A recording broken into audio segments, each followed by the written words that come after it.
Donald Trump, aujourd'hui, je ne parle pas en diplomate, je parle en homme libre, je parle en homme des peuples que votre empire a trop longtemps traités comme des territoires sans voix.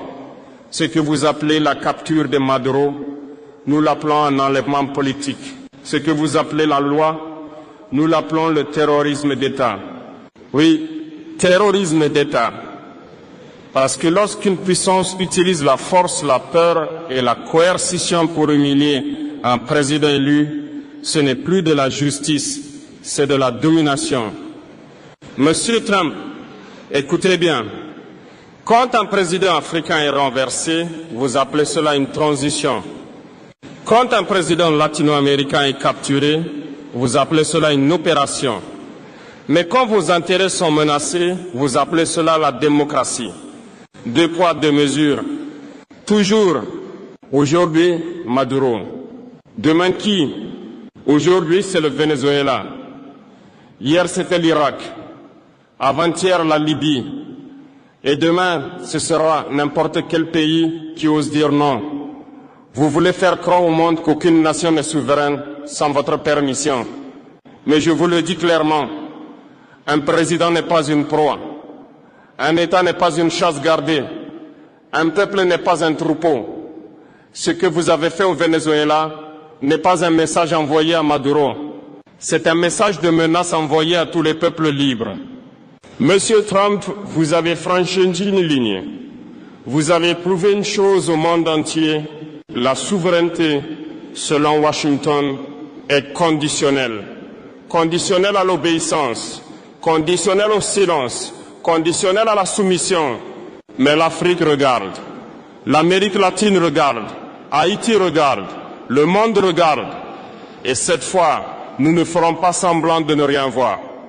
Dans la prochaine partie, je vais vous dire pourquoi ce geste vous affaiblit plus qu'il ne vous renforce et pourquoi l'ère de l'impunité impériale touche à sa fin.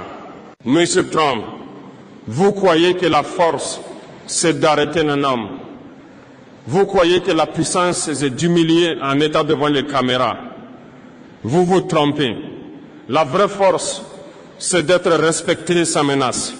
Et aujourd'hui, les États-Unis ne font plus peur, ils inspirent la méfiance.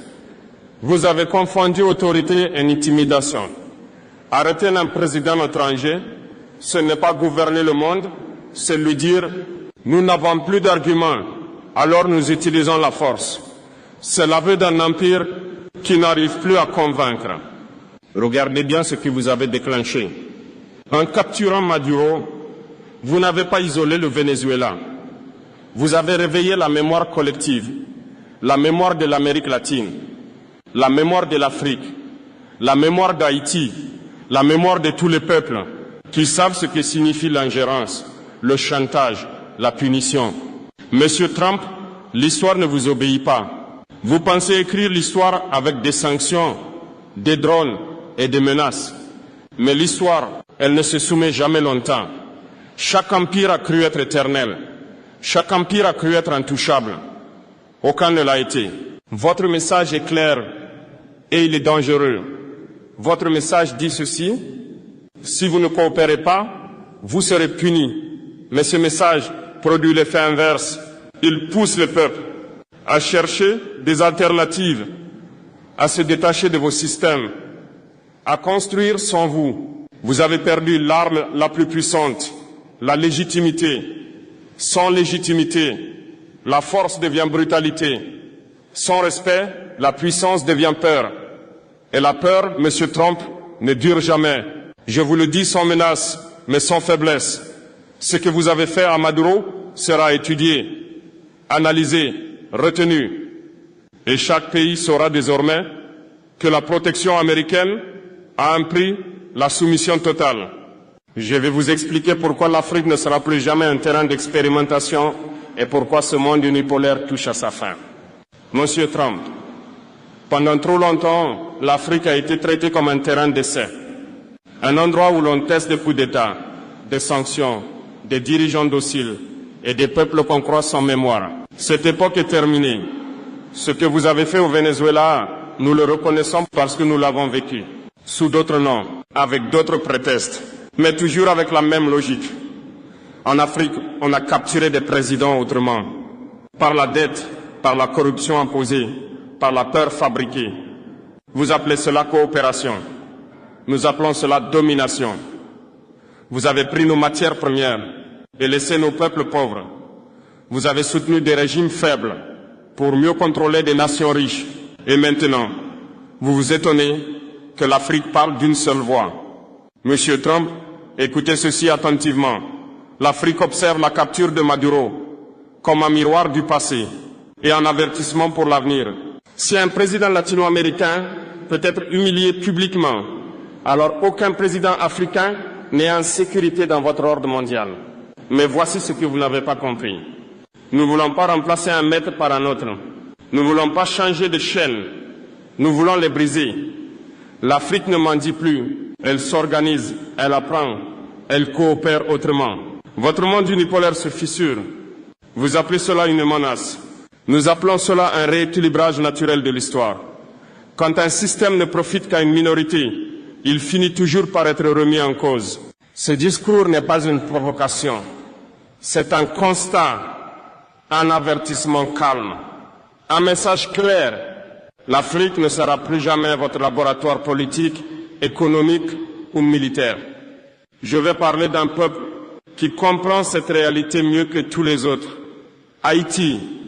Monsieur Trump, si vous pensez que le monde ne comprend pas ce que vous avez fait au Venezuela, alors regardez Haïti. Haïti n'a pas besoin de rapport. Haïti n'a pas besoin d'analystes. Haïti a vécu ce que vous faites. Haïti a été le premier avertissement, premier peuple noir libre, première révolution d'esclaves victorieuse, et immédiatement puni. Puni pour avoir osé être libre, puni par la dette, puni par l'isolement, puni par l'ingérence permanente. Monsieur Trump, Haïti reconnaît votre méthode. Quand vous parlez de stabilité, Haïti entend occupation. Quand vous parlez de sécurité, Haïti entend contrôle. Quand vous parlez de transition, Haïti entend confiscation de souveraineté. Ce que vous avez fait à Maduro, Haïti l'a vu venir.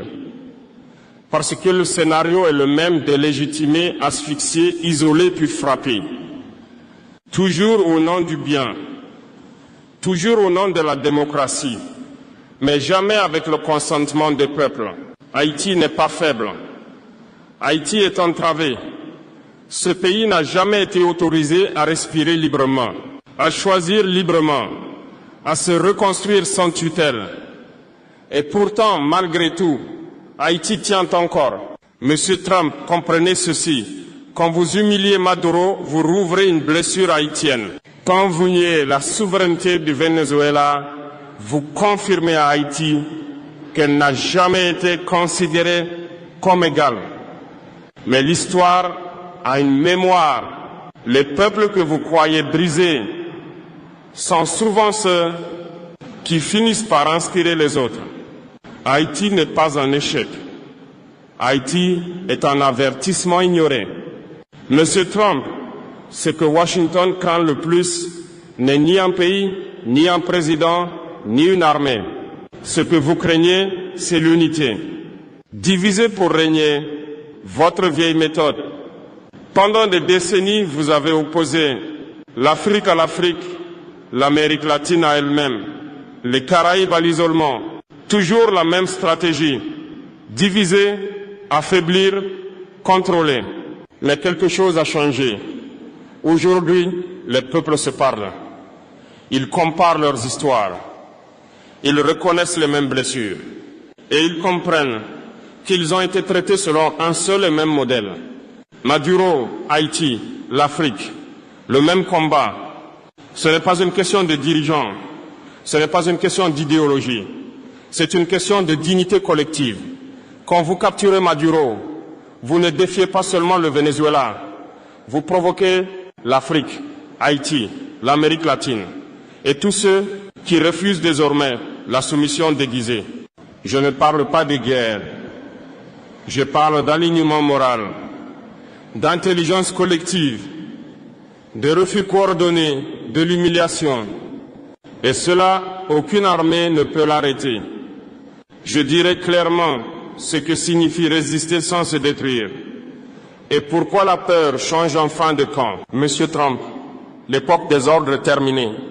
Le monde n'est plus unipolaire. Les peuples n'attendent plus la permission pour coopérer.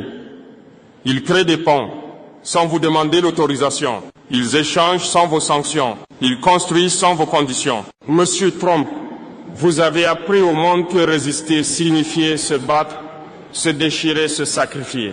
C'est faux. La résistance moderne n'est pas le chaos. Ce n'est pas la violence. Ce n'est pas la haine. La vraie résistance est intelligente. Résister, c'est refuser les règles injustes sans tomber dans les pièges. C'est produire ce que l'on consomme. C'est décider sans tutelle. C'est coopérer sans permission. Vous avez gouverné par la peur, sanctions, liste noire, menaces économiques, pression diplomatique. La peur a été votre arme principale. Mais voici ce que vous n'avez pas compris. La peur fonctionne jusqu'au jour où les peuples n'ont plus rien à perdre. Et ce jour est arrivé. Quand un pays comprend que l'obéissance ne le protège pas, il cesse d'obéir. Quand un peuple voit qu'un président peut être capturé malgré les concessions, il comprend que la soumission est inutile. Résister, c'est se renforcer. Ce n'est pas se fermer au monde. C'est choisir ses partenaires. Ce n'est pas s'isoler. C'est se libérer du chantage. La résistance moderne est économique, culturelle, mentale. Monsieur Trump, la peur change de camp. Avant, le peuple avait peur de Washington. Aujourd'hui, Washington a peur de perdre le contrôle, peur de ne plus dicter, peur de ne plus punir, peur de devenir une puissance parmi d'autres. Ce discours n'est pas une provocation, c'est un mode d'emploi, un message clair au peuple. On peut dire non sans s'autodétruire. Monsieur Trump, vous pensez avoir affaire à des peuples dociles, à des sociétés sans mémoire. Vous vous trompez. La jeunesse voit, la jeunesse comprend, la jeunesse se souvient et surtout, la jeunesse agit. La mémoire des peuples est vivante. Haïti n'oublie pas. L'Afrique n'oublie pas. L'Amérique latine n'oublie pas. Chaque injustice, chaque enlèvement, chaque ingérence reste gravée dans les mémoires collectives. Vous pensez pouvoir effacer ces histoires avec des sanctions et des menaces. Vous vous trompez lourdement. La jeunesse connectée, éveillée et révoltée. Aujourd'hui, grâce au réseau, à la communication instantanée, à l'éducation, la jeunesse mondiale sait tout. Ils voient vos stratégies. Ils voient vos doubles standards. Ils voient vos manipulations. Et ils ne restent pas silencieux. Maduro ou Haïti, peu importe. Chaque capture, chaque intervention renforce la vigilance des nouvelles générations. Chaque acte d'arrogance crée un réseau invisible d'opposition. Vous vouliez effrayer, vous avez inspiré la résistance. Monsieur Trump, écoutez bien. La mémoire collective est plus puissante que vos armes. L'histoire est plus rapide que vos sanctions. Et la jeunesse est plus organisée que vos armées. Si vous sous-estimez cela, vous sous-estimez le futur. Et le futur ne vous appartient pas. La jeunesse est le feu qui éclaire l'avenir. Ils ne connaissent pas la peur que vous vouliez imposer. Ils connaissent la vérité. Ils connaissent la solidarité. Ils connaissent le droit de dire non. Je vais vous montrer comment la solidarité des peuples du Sud commence à changer la donne. Monsieur Trump, vous croyez que vous pouvez isoler un pays. Vous croyez que vous pouvez diviser des peuples. Vous vous trompez. La vérité, c'est que les peuples du Sud se regardent maintenant en face. Ils partagent leurs expériences. Ils apprennent les uns des autres. Ils se soutiennent. Maduro et Haïti, un même signal. Ce que vous avez fait au Venezuela est un avertissement pour Haïti. Mais Haïti ne regarde pas avec peur. Haïti regarde avec compréhension. Et elle tend la main aux autres nations qui refusent de se soumettre au diktat. Afrique, Amérique latine, Caraïbes. Une même leçon. Chaque tentative d'ingérence, chaque capture politique, chaque sanction économique renforce le réseau invisible des peuples unis. Vous avez cru que la peur serait efficace. Vous avez cru que la menace suffirait. Vous avez sous-estimé la solidarité. Le Sud apprend à créer sa propre force. Ce n'est pas seulement militaire, ce n'est pas seulement économique, ce n'est pas seulement politique, c'est culturel, stratégique et moral. Les peuples partagent, se forment, coopèrent sans jamais demander votre permission. Monsieur Trump, comprenez ceci, vous n'avez pas seulement capturé un président, vous avez réveillé l'intelligence collective des peuples du Sud. Et cela, aucune sanction, aucun ultimatum, aucun discours ne pourra l'arrêter. La solidarité du Sud n'est plus un concept, c'est un fait. Chaque nation qui se libère un peu, chaque peuple qui ose dire non, renforce l'ensemble du Sud. Et chaque action unilatérale de votre part n'est plus perçue comme un avertissement, mais comme une preuve de votre faiblesse. Monsieur Trump, ce que vous avez fait au Venezuela n'est pas un acte isolé, ce n'est pas un incident diplomatique. C'est une violation publique et manifeste de la souveraineté nationale. Chaque action a des conséquences. Vous voulez croire que la capture de Maduro sera oubliée demain. Vous voulez croire que personne ne prendra note. Erreur. Le monde observe. Chaque nation note vos méthodes. Chaque peuple en tire une leçon, et cette leçon est claire. Les puissants ne respectent que la force collective et la résistance organisée. La responsabilité de Washington. Quand une puissance mondiale agit ainsi, elle n'a pas seulement un devoir de puissance. Elle a une responsabilité morale. Elle doit rendre compte. Elle doit respecter le droit. Elle doit respecter la vie politique des autres nations. Ce que vous avez manqué, en kidnappant ou en capturant un président élu, vous avez enfreint non seulement la souveraineté de ce pays, mais aussi le droit moral de tous les peuples à décider de leur destin. Vous avez semé la peur, vous avez semé la division. Vous avez oublié que l'histoire note tout. Le monde attend des réponses. Ce que vous appelez action légitime est perçu comme abus de pouvoir. Et chaque abus de pouvoir appelle une réaction diplomatique, économique, culturelle et morale. Le monde attend que vous assumiez vos responsabilités, que vous cessiez cette politique de coercition et que vous respectiez enfin la souveraineté des États. Monsieur Trump, la question n'est pas que pouvez-vous faire, mais que devez-vous faire? Vous devez réparer ce que vous avez brisé, le respect entre nations, la confiance entre peuples et la stabilité internationale. Je vais dévoiler le message final, un avertissement clair, un appel à la justice et à l'unité mondiale. Monsieur Trump, ce discours touche à sa fin, mais laissez-moi être clair. Ce que vous avez fait au Venezuela n'est pas seulement un affront à un pays, c'est un avertissement pour le monde entier. Le monde n'est plus votre terrain de jeu. Le monde n'est plus votre terrain de jeu. Les peuples ont compris. Ils ne sont pas vos expériences. Ils ne sont pas vos trophées politiques. Chaque action injuste que vous commettez résonne bien au-delà des frontières. Elle forge la résistance. Elle alimente la solidarité.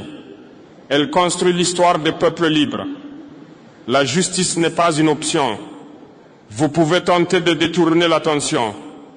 Vous pouvez tenter de réécrire les règles. Mais vous ne pouvez pas empêcher la justice de s'imposer. La justice n'est pas seulement judiciaire. Elle est morale. Elle est collective. Elle appartient à chaque peuple qui refuse la soumission. L'unité des peuples du Sud. Aujourd'hui, l'Afrique, l'Amérique latine, les Caraïbes et Haïti commencent à comprendre une vérité simple. Seuls les peuples unis et conscients de leur histoire peuvent résister efficacement. La solidarité n'est plus un mot. Elle est un outil, une force, un bouclier. Vous avez testé la soumission. Vous avez tenté de dicter l'ordre mondial. Mais le monde a changé. Les peuples ont appris. La jeunesse se souvient. La solidarité s'organise. Et la peur change de camp. Ce que nous exigeons aujourd'hui, respect des nations souveraines, fin de l'ingérence dans les affaires intérieures, reconnaissance de la légitimité des peuples à décider, une coopération basée sur le respect mutuel, pas sur la domination. Donald Trump, ce que vous avez commencé avec la capture de Maduro sera étudié, compris et jugé par l'histoire. Les peuples libres du monde vous observent. Ils prennent note, ils ne se soumettront plus. Le monde change. Et ceux qui ne respectent pas la souveraineté des peuples apprendront qu'aucune force, aucun pouvoir, aucun empire ne dure face à la vérité et à l'unité.